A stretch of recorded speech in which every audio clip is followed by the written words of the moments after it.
très mauvais, on n'est pas attentif à la route, etc. Vous le faites, Donc vous malheureusement ça m'arrive. Personnellement je le fais et je suis en train de le faire mais avec l'oreillette en fait. Et je trouve juste ça dangereux en fait avec le téléphone. Je remarque que les gens sont moins attentifs, effectivement c'est dangereux. Non, avec un kit oreillette je le fais. Et vous trouvez que c'est moins dangereux? Je me dis que c'est moins dangereux. Téléphoner en voiture, c'est interdit et pourtant, passer un coup de fil en conduisant est devenu une pratique très courante grâce aux kits mains libres, oreillettes et autres systèmes Bluetooth. Ces appareils vous permettent de garder les deux mains sur le volant, donc d'éviter les contraventions. Mais pour autant, sommes-nous plus concentrés sur la route? Ces nouveaux dispositifs sont-ils réellement plus sûrs? La réglementation va-t-elle évoluer? Turbo a mené l'enquête. Il y a quelques semaines, ce chef d'entreprise de région parisienne s'est fait arrêter pour utilisation du téléphone au volant. 35 € d'amende et 2 points retirés sur le permis. J'ai nié le fait de tenir mon portable à la main, mais j'ai quand même été verbalisé. Il est clair que quand on téléphone, de façon générale, on doit avoir une partie de l'esprit ailleurs, mais très honnêtement, je n'ai pas le sentiment d'être dangereux dans ces moments-là.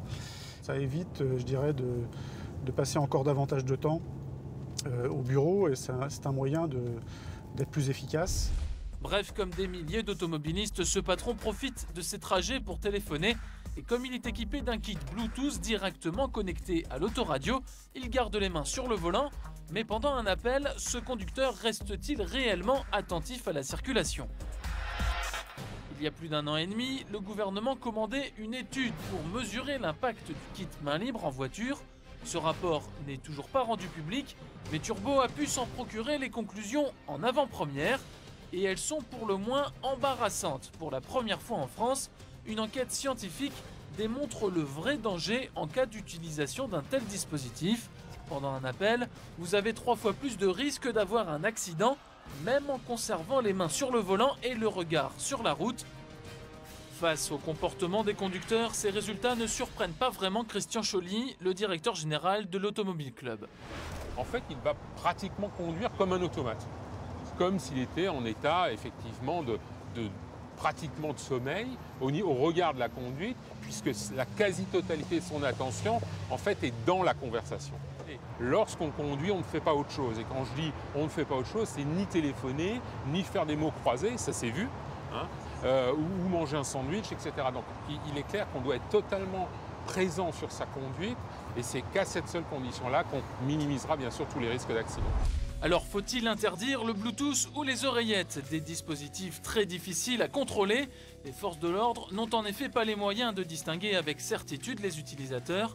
Le ministère de l'Intérieur et la Sécurité routière devraient prochainement se prononcer, car il y a urgence. L'usage du téléphone au volant est en cause dans 10% des accidents mortels.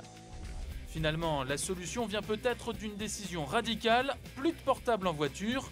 Miser sur l'autodiscipline, c'est ce qu'a choisi cette entreprise dont l'activité est paradoxalement de vendre des abonnements téléphoniques. On a eu il y a 4 ans un événement, nous avons un de nos commerciaux qui a fait un tonneau avec sa voiture et ça a été le moment d'une prise de conscience générale. On a intégré une clause spécifique en indiquant que quand bien même on disposerait d'une oreillette, d'un système Bluetooth ou de n'importe quel autre système, nous interdisions l'usage du téléphone pendant la conduite. Et depuis 2 ans, tous les commerciaux, comme Nicolas, ne peuvent plus répondre au téléphone entre 2 rendez-vous. Au départ, toute habitude est dure à changer. Maintenant, on le fait. On arrive à prendre le pli de le faire. Et ce n'est que lorsqu'il arrive chez son client que Nicolas rallume son portable. Là, j'ai pas eu d'appel.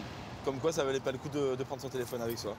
Voilà peut-être également le meilleur exemple à suivre pour éviter les PV, car le portable au volant est devenu la 3e cause d'infraction après le stationnement et la vitesse.